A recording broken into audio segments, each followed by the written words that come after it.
Bienvenidos de nuevo a otro Sipde MX. En esta ocasión tenemos un programa especial con Rob Pincus. Hablaremos acerca de la importancia en la enseñanza del tiro. Acompáñenos.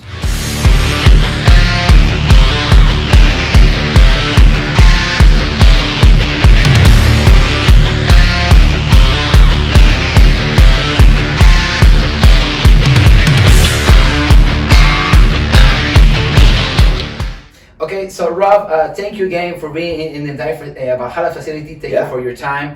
And in this series of videos, the idea is, of course, that the people, the fans, and everyone who see this video, get caught with this all information about not just the guns or the shooting, but also what involves this security. So in that order, you bring with you some of the books. And also, let me tell you guys, in case you don't know about the work of Rob, there is a lot of shooting instructors all over the world, but very few of them are activists on all the gun industry, of all the gun rights, and very few even are authors of shooting programs, as is case, and books. So we're talking about in this video about the importance of the education, and why not about the books that you're reading. Yeah, so important. The program that we ran here in Mexico this week, your invitation, which was great. We had a large group of students take a course that really is almost 20 years old. The course launched this program, this idea, the methodology,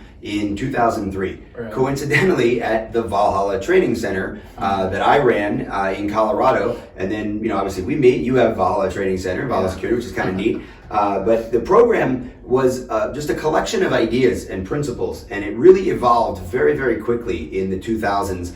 Coming out of my experience as a student, from maybe a little military training, a little law enforcement training, some security training, and then the private sector and the people I looked up to.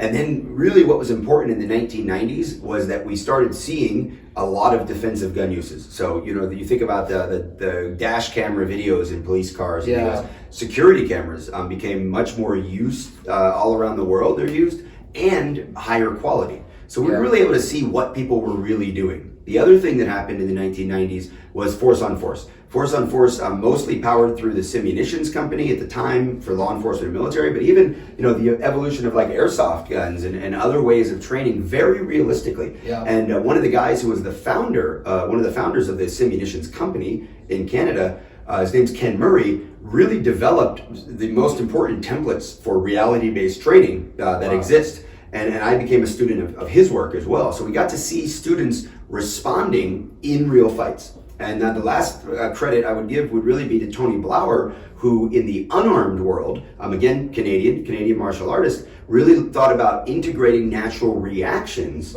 to our defensive training. So in other words, if you were to throw a punch at me right now, I wouldn't go into some magic, karate stance or something. I would just go like this. And then from here, I need to think about how I would recover and respond after the natural reaction. So integrating all of these ideas into a defensive shooting program is really what my team started doing. Okay, which is just excellent, and that's another difference. Usually you see, instructors saying, do this because I said so, or because I thought so, or somebody, but with Rob, it's very different because you involve neuroscience, right? You involve physiology, how your body works and all that stuff, and you involve way more facts and data than just because I said so. So it was something impressive, to be honest. I relearned a lot of the things I thought I know, and even though I've been training with United States Army and Marines and some shooting sense and everything changed, and I feel it's very great. I mean, small changes can make very nice improvements. So clearly you're a good shooter, you're an educator, and your passion it is not just to do well, but to be able to educate others, and that requires, I think, understanding. Too many instructors on the range just tell people what to do. Yeah. Maybe they show them how to do it, but they don't explain why.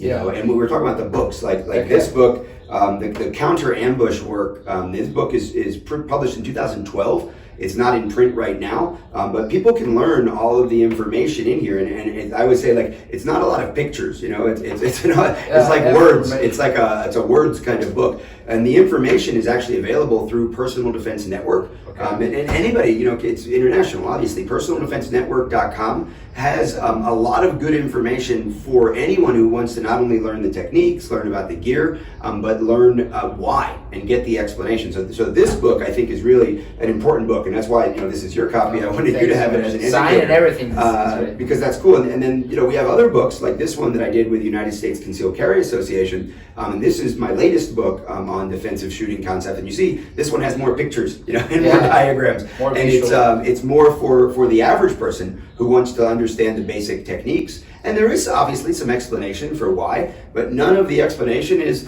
because Rob said so, or I just demonstrate, okay, here, watch me do it. The fact is, I think it's really important to understand, I want my students to be as good as they can be, and that means they may be better than me at the physical skills. I want to be better at educating. Yeah, of course, and you do just epic work, man. It's historical work.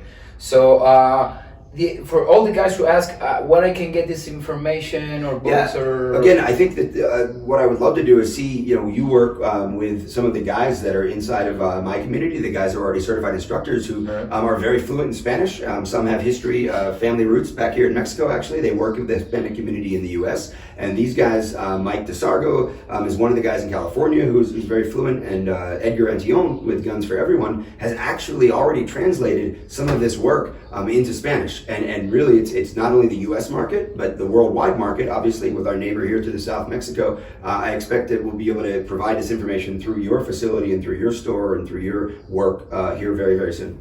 Okay, yeah, I hope so too. Yeah. So guys, here you have it. Not only you can just find with us body armor or IFAC stuff, some tactical gear, and very soon remember we'll be open the store of ammunition. But soon we also you're gonna get information, very detailed, a lot of material, reality-based training, which is something very awesome that you don't see that often here, and you're gonna get it just with us. So stay in touch and wait for more information about it. So Rob, anything you want to say by last to the guys? I think that's the main thing is education is the key. It's not just the gear, understanding it and looking for the instructors who can explain it. I think that's the key. I appreciate the opportunity to come down here and help you in your work to help people be better prepared. Thank you so much for once again, and we wait now for your next arrival. Visit. Okay. Yeah. Thank you. So guys, we're going to say goodbye, and remember, hoy, mañana y siempre sean combatientes, nunca víctimas. Hasta la próxima.